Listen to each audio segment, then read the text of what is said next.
Today, thank you very much for coming along. Who's completely new to this? Okay, we've got a few people who are new, that's great. The format, what we do is just, I introduce a little bit about what NLP is, Neuro-Linguistic Programming is for business. And also, we're then going to do a little bit of training. I train you a little bit and then put you into the breakout rooms so you can network, you can talk to each other, maybe talk a little bit about what it is we're covering. And then I introduce you to some of the services that I provide, okay? So this particular networking, we run every Wednesday. I'm running this for the summer. I'm not sure if I'm taking it past October at the moment, but it's definitely working really well. The recording for this goes up onto YouTube, so people can see the recording. Now, the recording is the speaker recording, so the gallery is not recorded, so you would only be on that recording if you actually speak and then you come onto camera. This particular... under which brand? Under Fiona Campbell, you'll get the link. Yeah, you'll get the link. It's Fiona Campbell 1. It's under my own. So what we're doing here is we're introducing the concept of neuro-linguistic programming to people who maybe want to find out more about it, but don't really know how it fits into business. And I share here a lot of the work that I've been doing for over 30 years in corporates. So I'm sharing a lot of the ways that I bring the neuro-linguistic programming skills into business. Now, NLP is the methodology of how we create behavior. It's a way that we can look at how someone does something rather than why someone does something. And we know that all behavior has a structure. And we're really working, when we work with NLP skills in business, we're working around the concept of language impacting on behavior and the different ways that we can use language, and we can teach people to use language to impact in people's behavior. Okay, so I see Ehab's joined us. Nice to see Ehab, and I know Ken's there behind his screen. He'll be with us in a minute.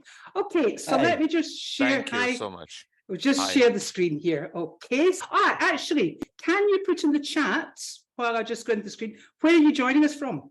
Because I know this is an international group and it's always really nice to see where people are joining us from. And that way we can share that later. So framing your outcomes for optimal results. When we're talking about framing, we're talking about first of all, who has heard of framing? Who has heard of the NLP technique of framing? Some people may have heard of it, some people don't. Framing is when you you're setting something, you're setting expectations. You're setting out what you're expecting people to do before you even start with them. So what I want to do is show you how this first example is how I frame my training courses with companies. So when I'm framing my leadership development, when we started delivering any of our corporate leadership development programs, first of all, we insist that we write the invitation the participants receive for the training. Because I am not having a company investing in my company to send people along who all sit here that what do I need leadership development for? So we actually write our own invitations. And the invitations are crafted around the specific needs of the companies.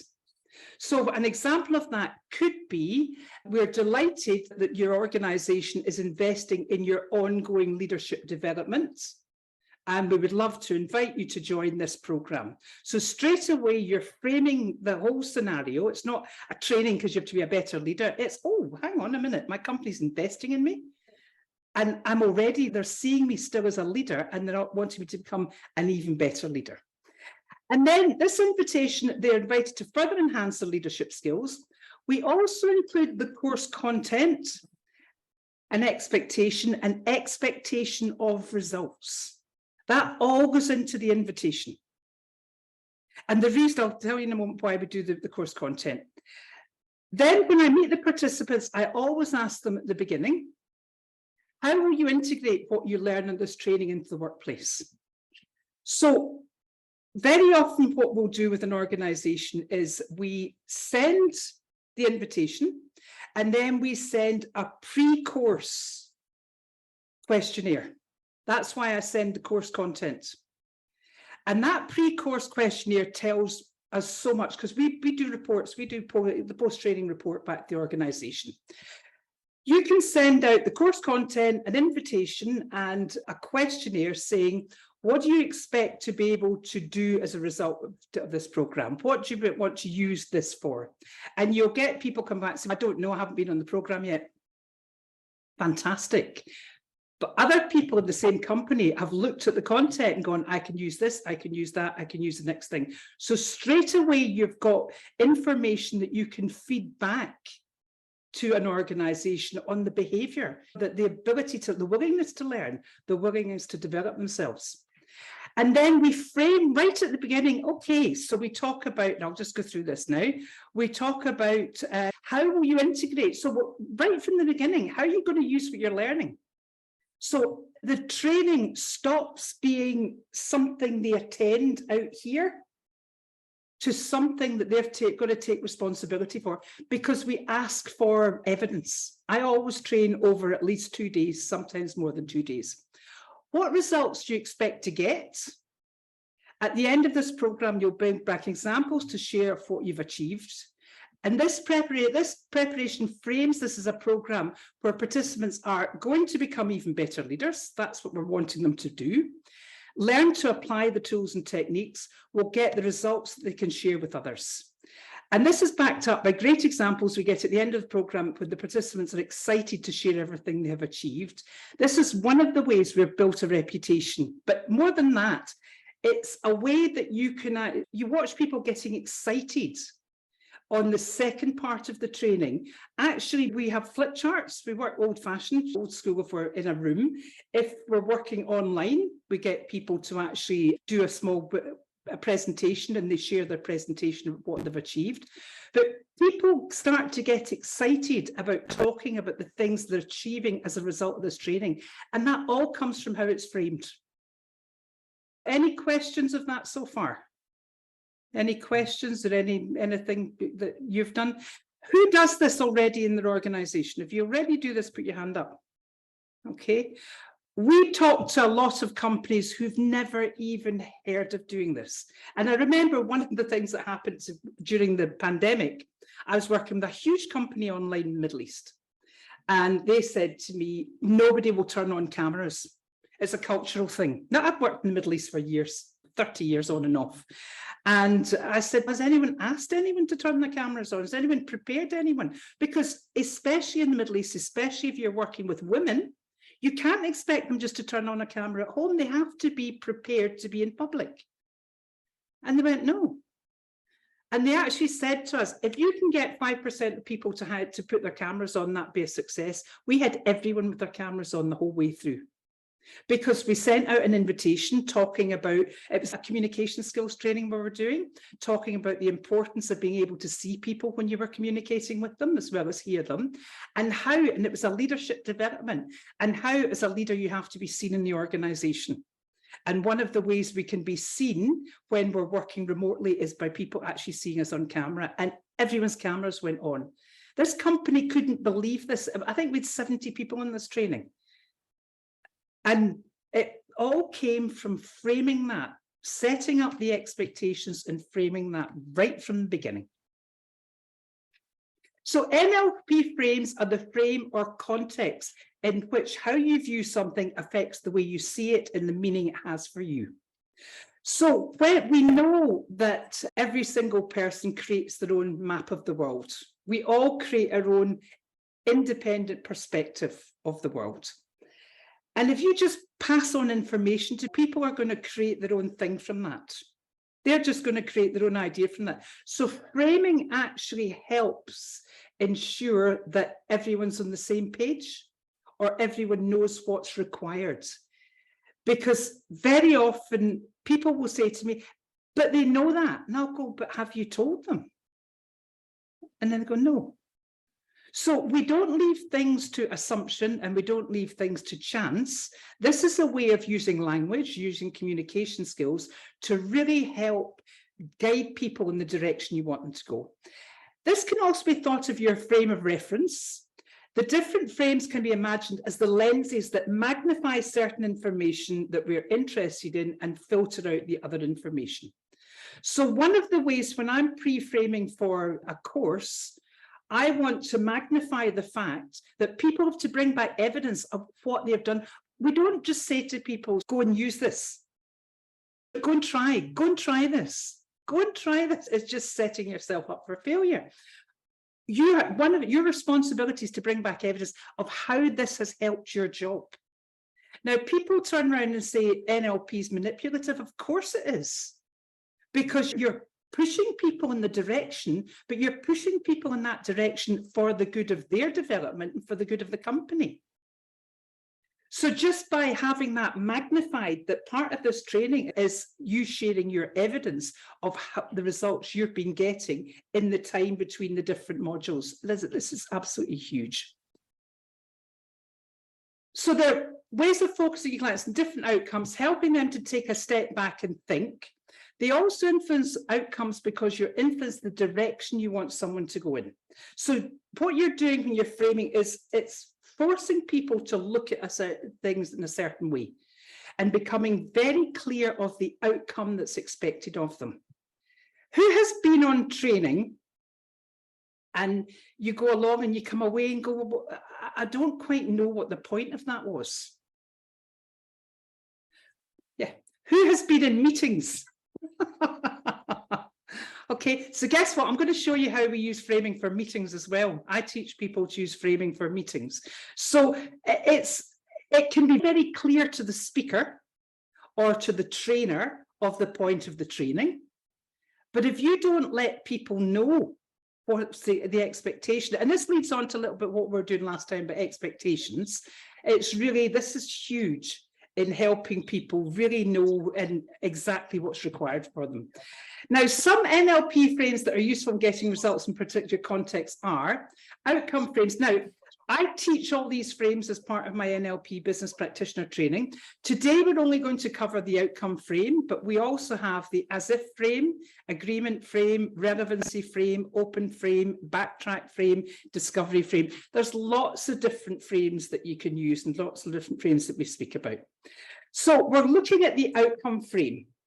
And that was an example, what I showed you before, that was an outcome frame. That's the outcome we're expecting from this training. An outcome frame is a structured set of questions and considerations used to clarify and define a desired outcome or goal. It is a tool that helps individuals gain a clear understanding of what they want to achieve and steps they need to take to reach their goal. The outcome frame is often used in coaching as a way to help clients refine their objectives and create a concrete plan of action. Now, I teach my business clients, I said before, an outcome frame for meetings, which I've also covered here as well.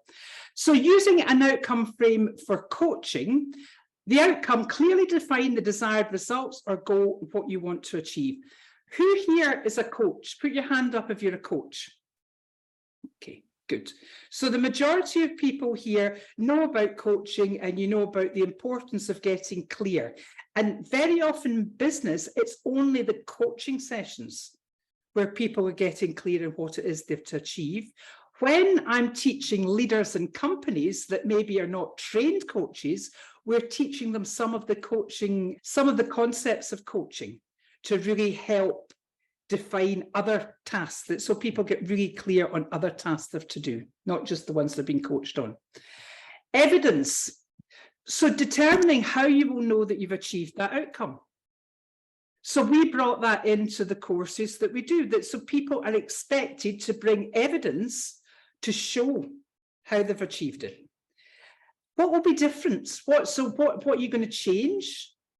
What will you see, hear, feel, or experience that will let you know that you've succeeded? So again, when you're working with framing, when I'm framing for my leadership development programs, I'm framing to say, okay, what do you expect to be different as a result of doing this?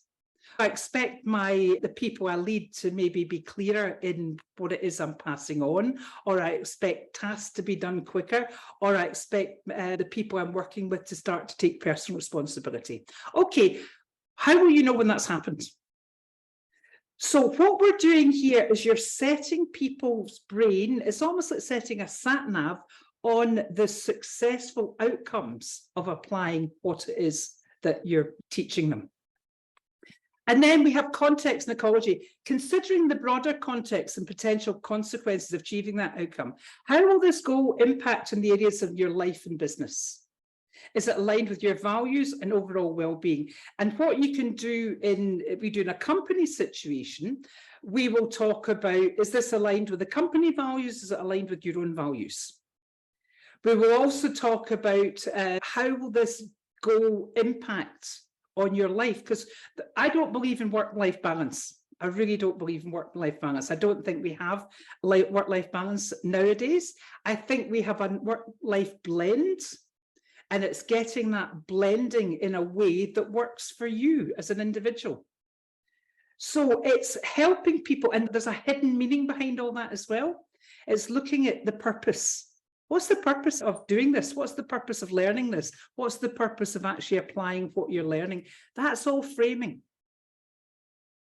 It's all taking people in a direction and helping to really embed the changes that you're wanting to get. And then resources, sorry, on the ecology check, it could be things like, and this happens a lot when I'm working with leaders, where they change their closing time, their finishing time. I always leave the office at 7 o'clock. Okay, so what would happen if you leave at 6? How would leaving at 6 impact? And I would get to see my kids, or I would get to do some sport, or I would get to do that. And then once they get to 6, they might find they want to leave at 5. And they start to change, things start to change because they realise it was only themselves that were keeping themselves trapped in this 7, 8, 9 o'clock finish. And that really happens, especially when we're working with leadership development. Resources, identifying the internal and external resources you have or need to have to achieve the outcome. What skills, strength, or support systems can you utilise? So again, the way we frame the leadership development training is you're already a good leader. Now, we might know some of the people there are not particularly good leaders, but they're really good at their job. They've just never been taught the skills to work with people. And we talk about transferable skills. We talk about skills you already have. What other skills do you have maybe you hadn't realised was a fantastic skill to use? I remember very clearly one guy I worked with really struggled with centering himself and really feeling confident. And he was a senior, really senior, thanks Ehab, thank you. He was a really senior leader. And then when I got talking to him, it turned out he was a black belt in Taekwondo or one of these martial arts. And there was a certain technique he used to center himself. I said, have you ever considered using that in business? He went, no. And when he realized he already had these resources within him to do what he needed to do, it was incredible. He just suddenly thought, I'd never thought of using that in business. So again, it's framing the whole thing that you've all got the resources, everyone's got the resources they need within themselves. Steps and strategy, outlining the specific actions and steps that you need to take to move towards the desired outcome, and what can you do to make progress. So how we add that into the framing when we're doing leadership development is we get people to talk to each other in between the training. Let everyone know how you're doing. Maybe if you've got your own, you can set up a WhatsApp group. I always encourage a WhatsApp group to be set up specifically for a training program, and get people to check in with each other, to have a little bit of accountability to some of your peers. Maybe share some of the things that you're doing, especially when you're working with leaders in the one organisation, getting them all to talk to each other. And I've done a lot of work in the last couple of years with organisations that have an umbrella organisation. There's maybe been 5 or 6 companies, and with the leaders from different companies who never spoke to each other. And we're getting them to maybe pass some best practice. So it's really framing the whole time. And this, for me, if you have a training or programming, a training or coaching program that you offer to clients, this is huge when you bring this in and let clients know you do this. Because you're not just delivering the training, you're actually making sure that people are giving you evidence that they're using what they're learning. And then the first step, determining the initial action to take to begin to move towards the outcome. What is the first thing you can do right now to start making a change? And we start that on day 1, part 1.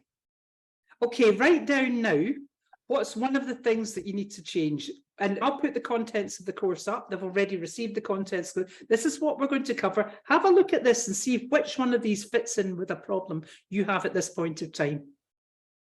So straight away, you get them focusing into, oh, that could, so it means when we finally get to teaching that part, they've already got a context where they're thinking about how they can use it. So framing's not just one little thing you do at the beginning, you're framing completely throughout any programs. So outcome meetings, so I'm sorry, let me just stop. Any questions or any comments? Let's get a couple of comments before I go on to the outcomes for meetings. What have you got from that? Who'd like to go first? I don't want me to be talking the whole time. Okay. It seems like it's a combination of, it seems like the combination of the splatter model and then the grow model. That's what it seems like. You could have any model in there, okay. But what the framing is actually doing is you're telling people, you're passing on information to people of what they've got to do with the stuff that you're giving them. Okay. You're giving them a direction, giving them a focus, and you're giving an expectation of the results you expect from this. So probably every coaching model could fit into this. Every single coaching model. Thank you. Yeah, Louise, you were going to say something? It was just a quick one, really. In terms of when you're, depending upon who your clients are, it's actually easier. Sometimes it's quite challenging to obtain testimonials. It's easier to obtain testimonials if you've already asked them, what is it that they're looking for to get from the training? What does success look like? And then it's easier to tap into what the quantifiable steps were in the transformation, so that when it comes to getting testimonials, it's got more substance behind it, is what I'm thinking. Yeah, you've got evidence, facts and figures. People don't want testimonials, oh, she was really good, or they were really good. They want the facts and figures. They want to see what problems. And you're absolutely right, because what we do when we get the evidence on the flip chart, everyone knows that's going into the report. And then we will ask, if we've got some really good things in there, we'll ask the company, can we use it? Can we use this to show that this is the result that this training has achieved? And very often we get, yeah, of course you can. Because people like to talk about the successes they've got. So you're right, instead of just tagging on, oh, can you give me, and even a testimonial, you frame a testimonial. So when you're requesting a testimonial, you frame it by asking someone who, would you like to give me a testimonial? And then say, so what was the problem that you were working on? What did you achieve? And how has this made a difference? So you're even framing the steps of the testimonial, because most people, when they just get up, oh, can you do this? They're blank, they don't know where to go. But when they get that direction, they go, oh, fantastic. You give them a strategy to follow on that. Yeah, okay. So let's just quickly go on to the meetings, then we'll set up the breakout rooms for just about 7 minutes. Set the expected outcome for the meeting. This could be anything from making a decision, generating ideas, solving a problem, or reaching a consensus. This outcome should be specific, measurable, using the SMART technique. Keep the meeting focused on specific outcomes that you have set. Based on the outcome, frame discussions, collaborate, develop an action plan, determine the specific steps that need to be taken to achieve the desired outcome, assign responsibilities and set deadlines to ensure accountability, and encourage the participants to imagine achieving the desired outcome. This technique can help create a positive and motivated mindset, increasing the likelihood of achieving the intended results. And at the end of the meeting, review the action plan, responsibilities and timeline, schedule follow-up meetings or check-ins to monitor progress and make any necessary adjustments. Now, before I go on to the next part in this, the last thing you should ever do in a meeting is say, and any other business at the end of a meeting just scatters everything you have just done. And no more than 3 focused points for the meeting. Thank you, Bernadette. Thank you for popping in. No more than 3 focus points from the meeting.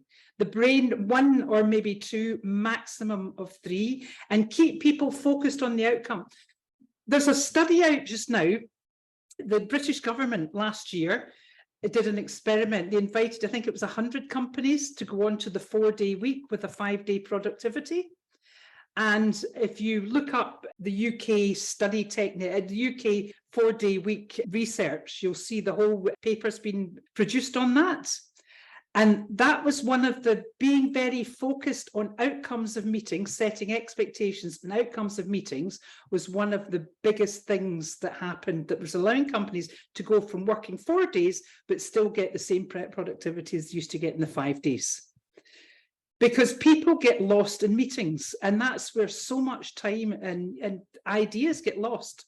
And then understand that the NLP outcome frames a tool for enhancing communication and goal setting. It's important to create a collaborative and supportive environment during meetings where participants feel comfortable sharing their thoughts and ideas. Okay, so what I'd like to do, let me just set up the breakout rooms so you get a chance to meet everyone. Let's do 3 breakout rooms today.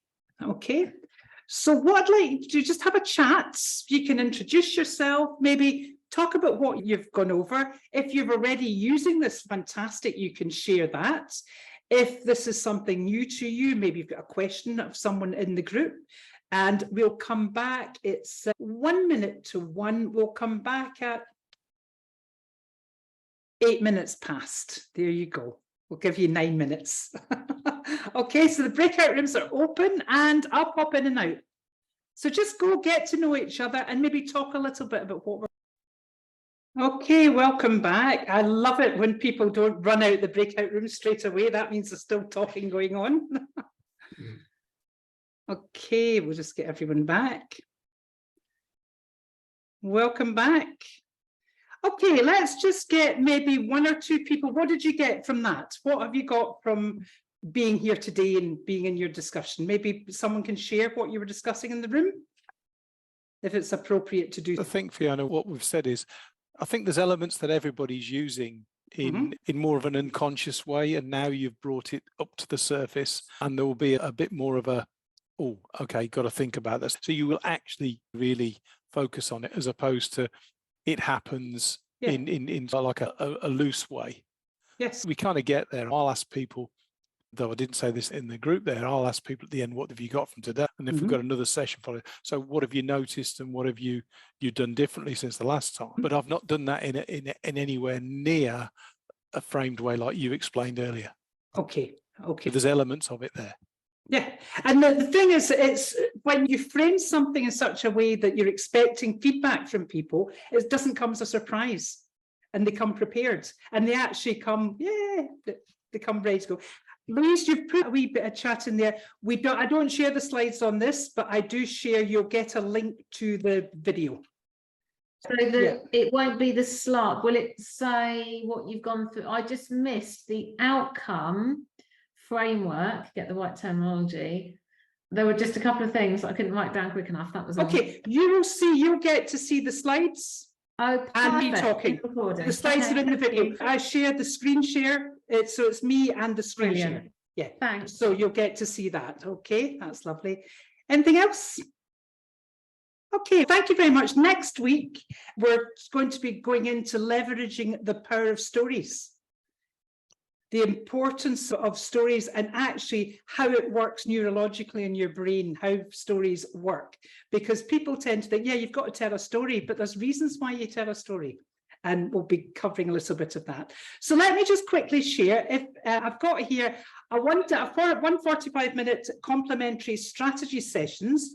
I offer a couple of these a week. This is if you'd like me to work with you on anything specific, and also maybe you're considering doing some NLP training, either NLP business practitioner or NLP coach, or you're looking for coaching. So this is an opportunity for you to work with me on something. So it's Fiona at theprofessionalgrowthcompany.com. I will send you the details of that. If you're already NLP trained, we have the NLP Business Circle. And the NLP Business Circle, we meet twice a month, and we meet for 2 hours. It's 2 hours live sessions. It's on the 2nd Tuesday and the 4th Thursday. Now, the thing about becoming a member of the NLP Business Circle Club is you get access to all of the archives from December 2020. So that's all the videos, all the audios, and all the workbooks. So these workbooks, I'm happy for you to use the workbooks for your own use, or I'm happy for you to use the structure of the workbooks to make your own workbooks on that. Okay, so I'll send you you'll get an email after this. It's Fiona at theprofessionalgrowthcompany.com, but you'll get a link to the recording of this, and I'll also send you, Magnus, now I've got all the other network lunches up on YouTube. I'll send you the YouTube link so you can go and see all that. Okay, so anything else before we finish? We've got another minute and time, but I like to keep this nice, short and sharp, and I really appreciate you being here. If anyone wants to have a chat with me, please do. But if you have any questions or anything you want to talk about in this time, feel free. If you've got to jump, off you go. And thank you very much for being here. And I hope you're finding this useful. Okay. Thank you. Thank you very much. Thank you, Fiona. Okay. Yeah. Yeah, thank you, Next week. Fiona.